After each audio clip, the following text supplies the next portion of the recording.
Welcome to The Explainer. Today, we're taking a chronological journey through the complete life cycle of one of nature's most intricate fruits, the pomegranate. We're going to chase its 4,000-year-old roots, learn how to grow it from a single seed all the way to a mature tree, and wrap up with a genuinely genius harvesting technique that will honestly change the way you look at this fruit forever. So, here's the ultimate question to kick us off, and the real focus of our explainer today. Have you ever tried to open a pomegranate only to find your kitchen looking like an absolute crime scene? The juice stains literally everything, and picking those seeds out one by one, it just feels like a punishment. So how is it physically possible to cleanly extract up to 1,400 seeds from a single fruit in just 10 minutes without making a massive mess?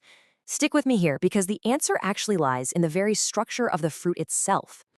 To understand the solution, here's our agenda. We'll cover fruit of the gods, sprouting your pomegranate seed, climate and tree care, pruning for perfect growth, signs of a ripe harvest, and finally, the 10-minute seed harvest.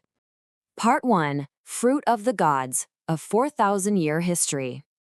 Let's dive right in, because for over 4,000 years, the pomegranate has been a powerful symbol of both life and death across so many different ancient cultures.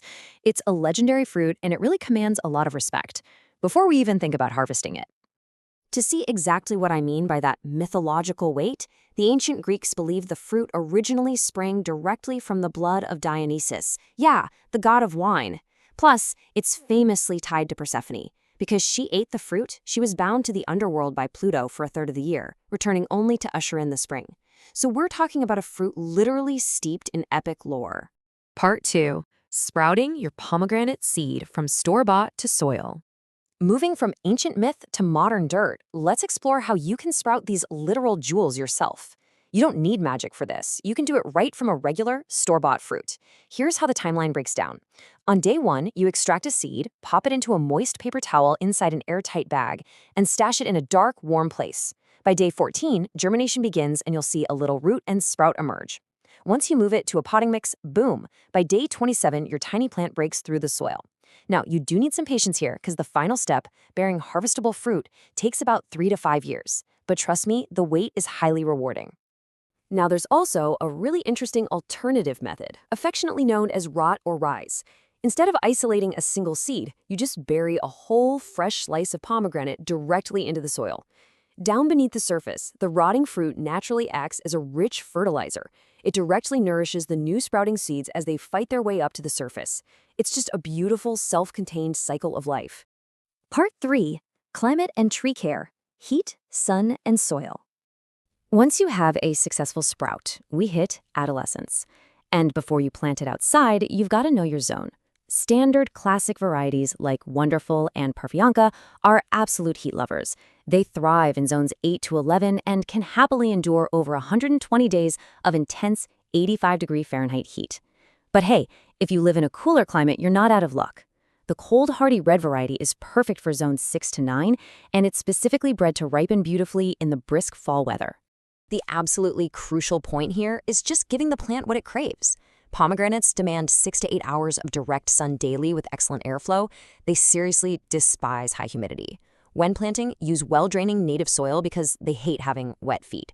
You're going to want to water twice a week for the first year until it's established, and then drop that to just weekly. And to really maximize your yield, toss down a balanced 10-10 all-purpose fruit tree fertilizer in late winter while the tree is totally bare. Part 4. Pruning for perfect growth. Shaping the shrub.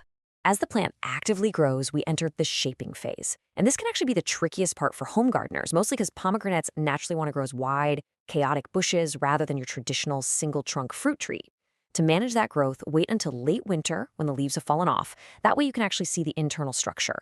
Look at the base, isolate just 3 to 6 main trunks, and saw away any excess.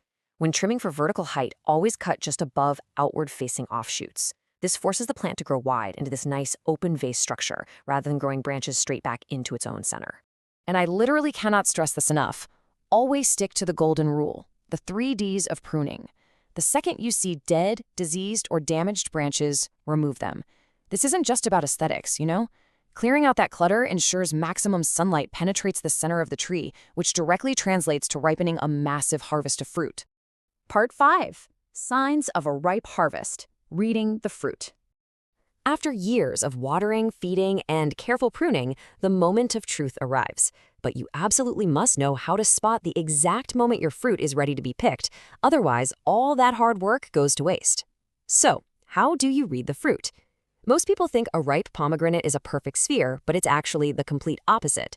As the arils, those juicy seeds inside, swell up with water, they force the fruit to expand. The shape actually becomes angular, forming distinct ridges. You might see the ends curling inward or find that the skin softens enough to scrape easily with your fingernail. And the ultimate sign, the swelling arils literally force the skin to split wide open right on the branch. When it splits, grab it, because it's ready. Part 6, the 10-minute seed harvest, extracting the jewels. This brings us perfectly to the climax of our explainer. You've got your perfectly ripe, angular fruit. Now, it's time to reveal that highly efficient 10-minute method for extracting all those seeds we talked about at the very beginning. Forget the messy hacking and slashing. Here's the elegant solution. Step 1. Look closely at the fruit and locate those distinct, angular ridges we just talked about. Step 2. Take a paring knife and gently score only the very apex of those ridges, tracing them down the sides. Step 3. Just cut the top off. Because you scored the natural structural lines, Step 4 is pure magic. You submerge the fruit in a bowl of water and effortlessly break it apart into perfectly pre-divided sections. The real secret here lies in the brilliant physics of the water bowl method. Once you break it apart underwater, the dense, delicious arils, the seeds you actually want to eat, will immediately sink safely to the bottom of the bowl. Meanwhile, the bitter, white pith is light and airy, meaning it floats directly to the top. You just easily skim the trash off the surface, pour out the water, and you're totally done. As our source wonderfully summed it up, it only took me about 10 minutes to deconstruct the pom and get all these seeds out. Absolutely beautiful pomegranate delicious jewels. By following the fruit's natural anatomy and utilizing a simple bowl of water, what is usually a frustrating kitchen-staining chore becomes an incredibly satisfying 10-minute process. And that brings us to the end of our journey today. Ultimately, the next time you're holding this legendary fruit in your kitchen, what are you going to see? Will you just see a quick snack? Or will you see 4,000 years of mythology, perfect angular ridges waiting to be scored, and the beginning of your very next great gardening adventure?